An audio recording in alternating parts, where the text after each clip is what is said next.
Welcome to SGBM's Daily News. I'm Christine Porter and the year is 1905. Kenya is still occupied under British control.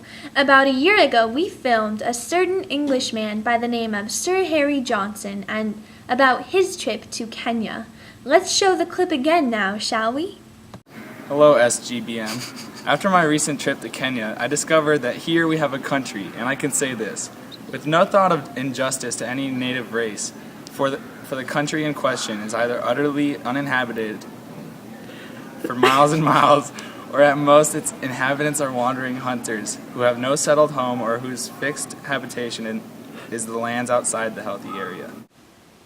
Now, earlier this year, the British government set up the Crown Lands Ordinance. The purpose? To establish legal procedures for the selling, granting, and leasing of unoccupied land. This was in response to the government deciding that European settlers could make profitable farms on the highlands. And now the White Highlands have begun developing significantly. Now let's go over to Michael for the analysis. Thank you, Christine. So after the establishment of the Crown Lands Ordinance, grants of Crown lands can be made freehold or by leases of up to 99 years. This land is not supposed to contain any African settlements, and these areas are excluded from the ordinance. It is implied that the grants are only to be given to Europeans and Americans, but apparently the Lands Commission invited applications from Indians.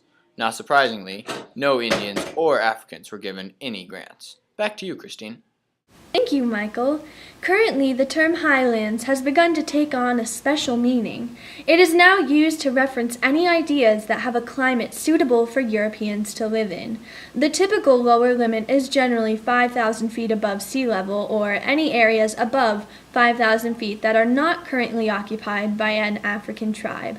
This means that all of the land outside of the highlands or above 5,000 feet is open for all Africans to live in. This new settlement agreement is called the Native Lands Trust, or the Native Reserves. But will this lead to problems when the land runs out and Africans can't expand? Tune in after the break. It's the most.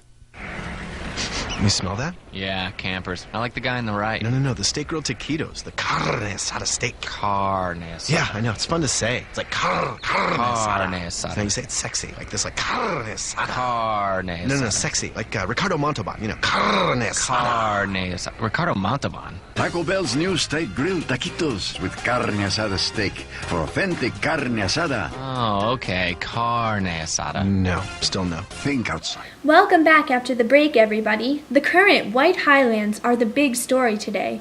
Let's go to Michael for the latest analysis. Thank you, Christine.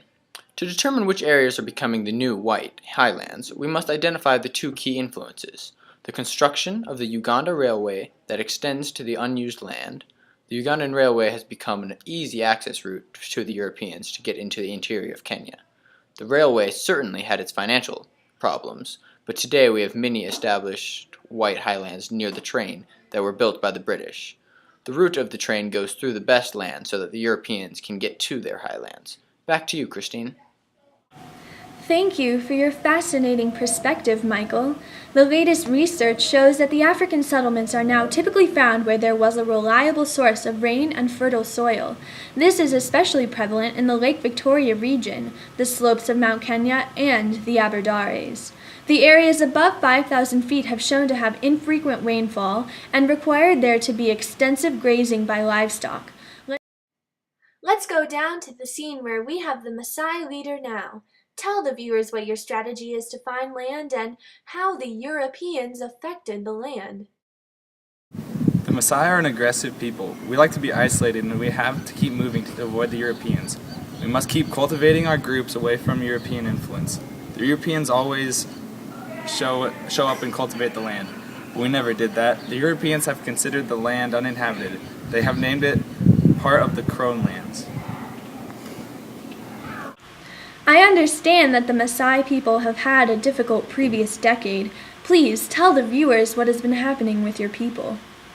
Yes. In 1890, the smallpox broke out with our people and took quite a debilitating toll. Then the tribe began to fight, and our tribe was split with Sendeo going south and Lenana being placed into two reserves, one near Ngong and the other in Laikipia. What were these reserves like that the Lenana lived on? The Maasai that follow Lanana were easy to manipulate and agreed easily to move onto the reserves, but they came with a stipulation. What was the stipulation? The reserves were only guaranteed to the Lanana followers as long as the Maasai as a race shall exist. Thank you so much for joining us here today. Thank you, Christine. Let's go on to Michael now for the future predictions of the Maasai tribe. Well, I believe that in 1911, the European settlers will demand more land, and the Laikipia Maasai will have to be moved to the Ngong Reserve. This will most likely occur after the forming of the powerful settler organization in 1910, the Convention of Association. The future governor, Sir Percy Gerard, will want to move the Laikipia Maasai again, but the British government will stop him. But eventually in 1911, the Lenana will approve it. The Maasai, following the Sindeu, will be left on their own in the south of Narak, where the government will not penetrate for quite some time. What an extremely accurate prediction, Michael. I would not be surprised if history played itself out exactly as you guess. In a recent update, we have learned that the administration of Kenya Protectorate was moved from the Department of Foreign Affairs to the Colonial Office. This shows that the British really are making a long-term commitment to the development of Kenya and will be treating it as a colony.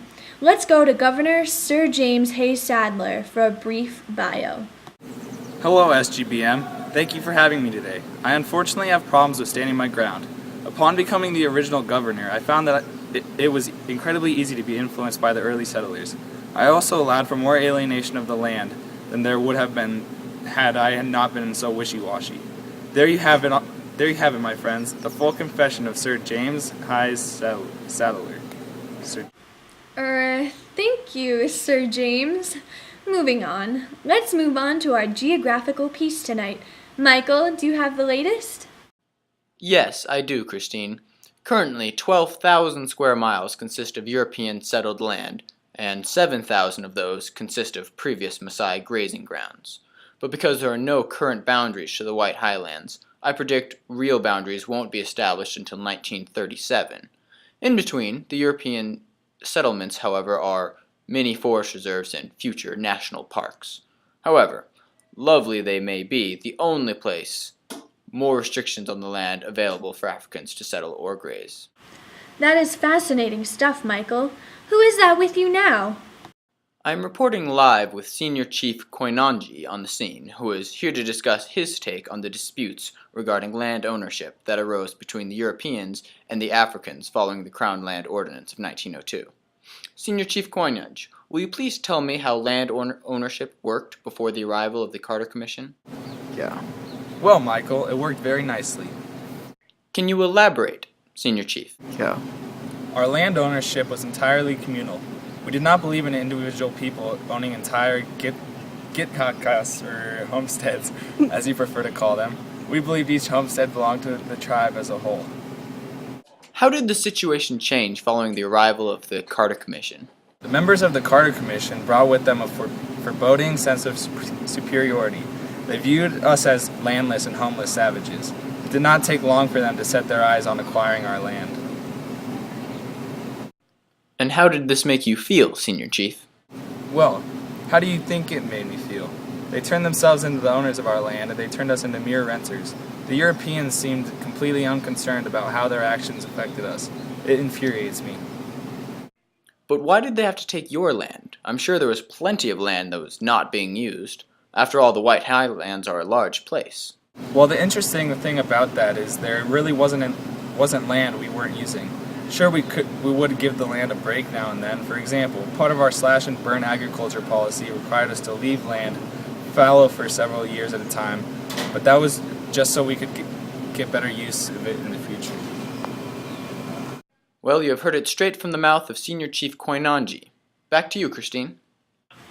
Thank you, Michael. Chief Alapinum, I would like to ask you some questions now about the methods the Europeans used to establish colonial rule. You mentioned earlier that there were 4 methods they primarily utilized. That's right, Christine. What was the first in which they established colonial rule? Well, naturally, the first thing they did was to establish proper communication and routes of trade. They completed the railroads, and dirt roads all throughout Kenya and Uganda from 1902 to 1905. What did they do next? After establishing communication and trade routes, the Europeans attempted to establish relationships with the most powerful and elite members of the tribal societies. These elite chief leaders became little more than puppets for the Europeans. What was the third step to establish colonial rule? Next, they negotiated deals whereby the African people would pay tribute to the Europeans, and in return they would receive protection. Was there any other method the colonists used to assert their dominance in the region? Well, finally, if the people ever resisted, and nearly every ethnic group did at one time or another, the colonists would use open force to quell any hint of a rebellion. That's terrific insight, Michael. Thank you so much. And now, after the break, we will return to find out the current 6 different political interests of our region. We'll be right back. Hi. Aw, thank you. Have a seat. Kyle, Jalen. Jalen, Kyle. Jalen, you play nice. I'll be right back.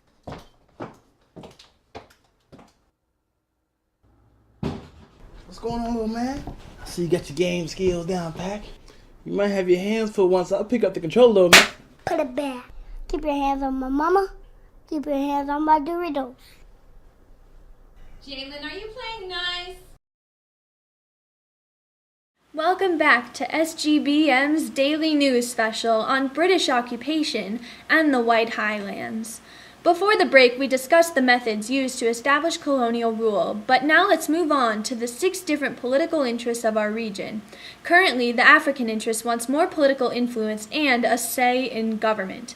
But the Europeans only want a good supply of labor and some say in government. They want the land for themselves and don't want the Africans or Asians getting in hand. The Asians currently desire equal rights with the Europeans. Most of them, being from India, are British subjects and want to have the land in the highlands and a say in government. The Protectorate's government's political interests currently are concerned with fast economic development and keeping European supremacy within itself. The British government's political interests are maintaining political influence, but they are torn because some believe the power should rest in London, and some believe it should rest with the settlers. And finally, the Christian missionaries are advocating for the advancement of Africans to civilize them and end racial discrimination. Michael, what do you think will happen with these different political interests? Well, it's hard to predict for sure, but my prediction is that Sir Robert Cornudon will arrive as the new governor in 1922 and influence the British government to make it so that there is no racial segregation in Kenya, and that there should be 4 elected assigned to the Legislative Council.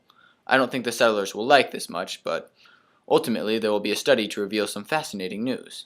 The key points of the study will reveal that the highlands are reserved for European settlement, and that Indians are allowed to elect 5 members to the Legislative Council. There is no racial segregation in residential areas, and so no restrictions on immigration. A missionary will be nominated within the council to represent African interests, and the European settlers will not be an influence on the government. The colonial office will control the colony and ensure that the African interests are paramount. Well, that's all. I've got the prediction for tonight, Christine. Well, thank you, Michael, for your incredibly detailed predictions. That's all we got for today, folks. Tune in next time for SGBM's news special on Kikuyu origins and the traditional land tenure. I'm Christine Porter, wishing you a good day from SGBM.